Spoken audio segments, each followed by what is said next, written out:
everybody, and welcome to today's video. We are going to be getting a bit nostalgic today, talking about a retro console. I remember when the PlayStation 2 was the new hot thing that everybody was talking about, but that really just ages me. It is definitely a retro console today. It is now 4 consoles old, and I don't think anybody would deny that that classifies it as every bit as retro as a PlayStation 1, N64, Super Nintendo, whatever. It belongs to the yesteryear of video games, is the point. And I wanted to do this video because I've been playing the PlayStation 2 a lot in the last week. I finally got an emulator working on my PC, and I've gone back to a lot of the games that, for all intents and purposes, no longer exist in the video game world, just to re-experience some of these classics that I used to love. And I really do mean that we've lost a lot of games on the PlayStation 2. There were some PlayStation 2 games that were released as PS2 classics on the PS3. There was even a small number that were released on PlayStation 4, but it really wasn't a lot, and it was certainly not representative of the entire library of stuff that was released on the PS2. Meanwhile, publishers have let a lot of these games kind of die for one reason or another. In some cases, it might be because they don't have the license anymore. For example, EA published a lot of Lord of the Rings games on the PS2, and they just can't do anything with those anymore because they no longer have the license to it. But in other cases, the publisher has moved on, and they just haven't had any interest in restoring the games. So, for example, one of my favourite PlayStation 2 games of all time is Kingsfield 4, which was developed by From Software. We won't ever get a remake or re-release of that, really, because that was replaced with the Souls games. And definitely From Software wants you to think about Demon Souls and Dark Souls as that kind of game in the future. They don't really want you going back to the Kingsfield games, which were very much more niche and not nearly as well respected as what they do these days. So we have lost a lot of PlayStation 2 games, and I wanted to re-experience them because I have been doing quite a bit of writing on PS2 games for the DD zine, the digitally downloaded magazine, and I thought rather than just go off my own memory, I should probably re-experience some of these games, because I do believe that nostalgia can be a bit dangerous at times, that we tend to remember the good side of things more than the bad, and going back to games that we maybe have fond memories of now, we may well rediscover that those games had flaws and things which we've forgotten about, which make them hard to play. And there has certainly been some retro games that I've gone back to on the handheld consoles that I have and whatever, talking about the Game Boy, Game Boy Color, Game Boy Advance and Super Nintendo games, those kinds of those generations of consoles. There have certainly been games that I don't find particularly playable now that I actually had pretty fond memories of back then. So I just wanted to check my nostalgia for some of these games that I was writing about, and I wanted to do this video to talk through some of the thoughts that I have had over the last week as I've been playing these games, because I have certainly had thoughts. And I think the big one that I really want to emphasize here is that, firstly, the nostalgia is actually true. A lot of the PlayStation 2 games do hold up today, and certainly while they don't look as shiny as they used to, and obviously game development has moved a long way in terms of cameras and all that kind of stuff, there is a core to a lot of PlayStation 2 games that is timeless in a way that doesn't really apply to even the PlayStation 1. In the PlayStation 1 era, developers were just starting to learn how to work with 3D environments and stuff. And going back to them now, you can see that there was a lot of work being done. They did struggle to kind of control the 3D worlds they were playing around with. With the PlayStation 2, there was a greater knowledge. So while there's still been learning that developers have had in the years since, the PlayStation 2 games are fundamentally there. They are playable enough, they are recognizable enough against modern standards that you can be pretty comfortable with most of them. So that's one thing. But the other thing I really, really have noticed is that the PlayStation 2 had less games released on it, but I do feel like the sense of creativity was greater back then. And it is something that I've written about in the past on digitallydownloaded.net. I certainly talk about it all the time on Twitter and whatever. I do feel that we have lost the creative edge from video games, and going back to the PS2 has made me feel that even more keenly. So the PlayStation 2 didn't have nearly as many games released on it because it was expensive to put a game on PlayStation 2. There was no download store on the PS2, so the only way you could release a game was on disc, and because of that, you really needed a publisher to handle it there was a lot of B and AAA blockbuster publishers, so there was quite a few kind of budget games released on the console, but there was always a minimum. You didn't have the ultra indie stuff that gets released on the PS3, PS4, and PS5. And because of that, there was dozens of games released in the course of a month on the PS2 rather than dozens of games released in the course of a week, as we have now. But even though there were less games released on the PS2, what was put on there was more creative because there was less formula about how this stuff worked. You look at a lot of especially the big into town I'm talking about here, but you look at a lot of what happens with the PS4, PS5 era, and everybody needs to have that open world quality. Everyone needs to have that action system that has borrowed elements from the Batman games, for example. All the developers, every game needs to have microtransactions and so on and so forth. It needs to have that kind of monetization model, which changes how developers make their games. There are all these best practices that have been determined from all the data that developers get about how people play their games now. And all of those best practices get shoved into every game in some way or another. Every game needs to have RPG mechanics because that keeps engagement strong and people play on and on. Back on the PS2, not every game had leveling systems, and that was okay. In fact, that was almost a good thing. In fact, that was a good thing. There was no almost about it. That was a good thing. These games didn't have mechanics in there that were there exclusively to keep engagement going. They didn't have, loot boxes, which loot boxes have this habit because developers want people to play games for longer, so they feel more tempted to spend money on it.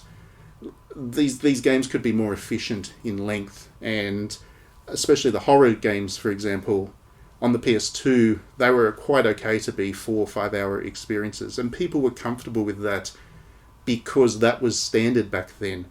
And because they were more condensed experiences, they could be more creative. I've talked a lot about Clock Tower 3, for example, recently.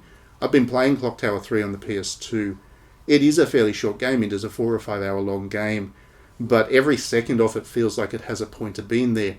And I don't feel like it's been padded out just to keep me playing longer so that I'll be tempted to buy some kind of loot box and get some kind of reward out of it. So definitely there are formulas about how games are made now.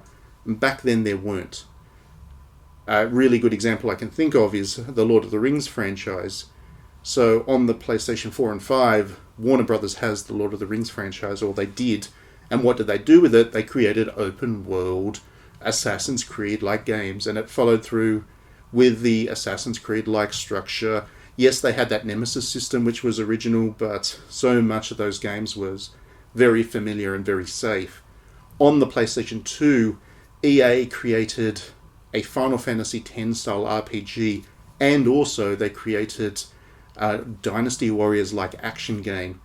And those two things were entirely different. They both had the Lord of the Rings license, and they both were authentically Lord of the Rings, but because they were so different, there was a greater sense of variety about how EA handled the Lord of the Rings license. And I can't believe that I'm actually defending EA here. I'm actually praising them, but they really did a good job with Lord of the Rings. They also released Lord of the Rings strategy game on the PC. They were really invested in making games that fitted with the Lord of the Rings franchise, rather than making the Lord of the Rings franchise fit with best practice game design, as is what has happened now. So, on top of that, what I've noticed is that the publishers were really incentivized to try different things. So Capcom today is still a very good publisher, of course. I do have a lot of time for Capcom, but they really do focus on Monster Hunter, Street Fighter, and a couple of other key properties. They're very focused as a publisher. On the PlayStation 2, they had Resident Evil, which was great, of course. They did Resident Evil 4 back then. But they also had Clock Tower. And Clock Tower is just not a game that Capcom would make anymore.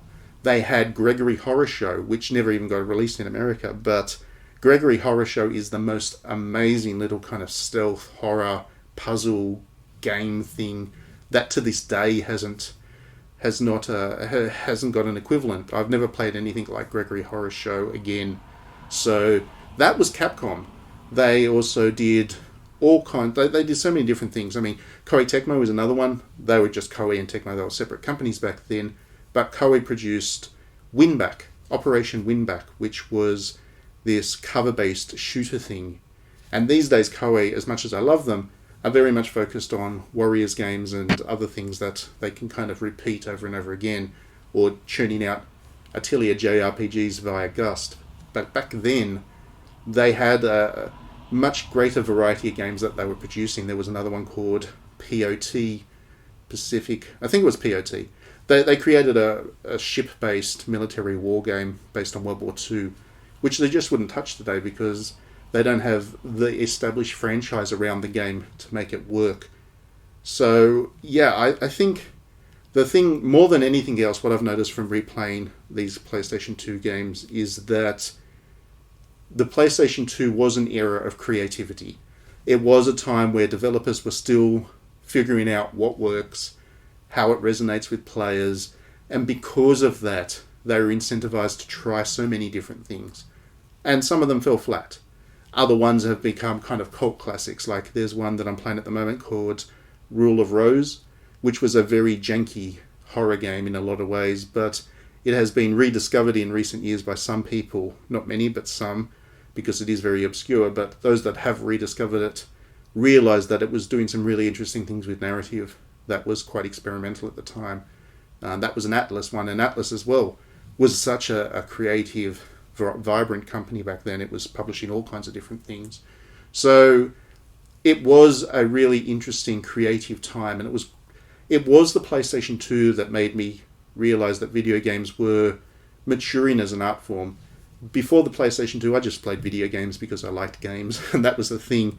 But with the PS2, I was studying at university, I was thinking about my career path and all that, and I realized that as somebody who really enjoyed art, I was right in the kind of the...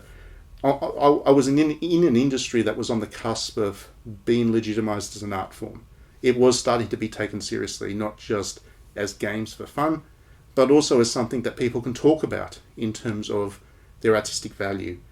And so that was a big reason that I kind of took the career path that I did. But unfortunately, as the years have gone on, I have stepped back a little bit from my enthusiasm for that, because what I see now is things like Fortnite and Battle Royales and MOBAs and all of that stuff just dominates. Yes, there are the indies, and the indies are doing creative, amazing things that I just love, but that spirit of creativity is not there anymore. Really, the big guys are all just talking about selling stuff to you, and that's all the consumer seems to want as well. There's no real appetite out there for art beyond that tiny little indie space. So I have had my deflation with the way that the video game industry has evolved, kind of confirmed by playing through these PS2 games as well. I don't mean that as a negative thing. I still love games. And of course, I do still love what the indies are doing. There is still plenty of creative stuff out there. But I have certainly, in replaying the PS2 games that I have over the last couple of days, I have been reminded of what we've gained and what we've kind of lost from this industry. Certainly games look better now. They are so much slicker and so much more accessible. More people can play games than ever before, and that's a good thing, of course. But the ideas are not there anymore, unfortunately. That's my thing. Anyway, that was a bit of a ramble, but I hope there were some interesting bits of thought there.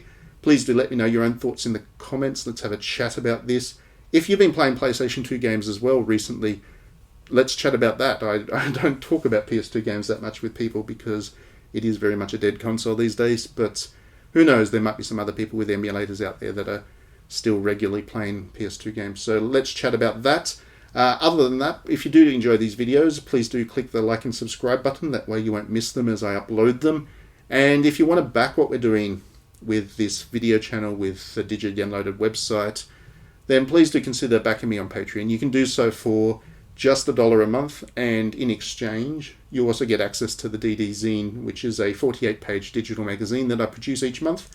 And in that, we go pretty in-depth into a whole range of different artistic topics.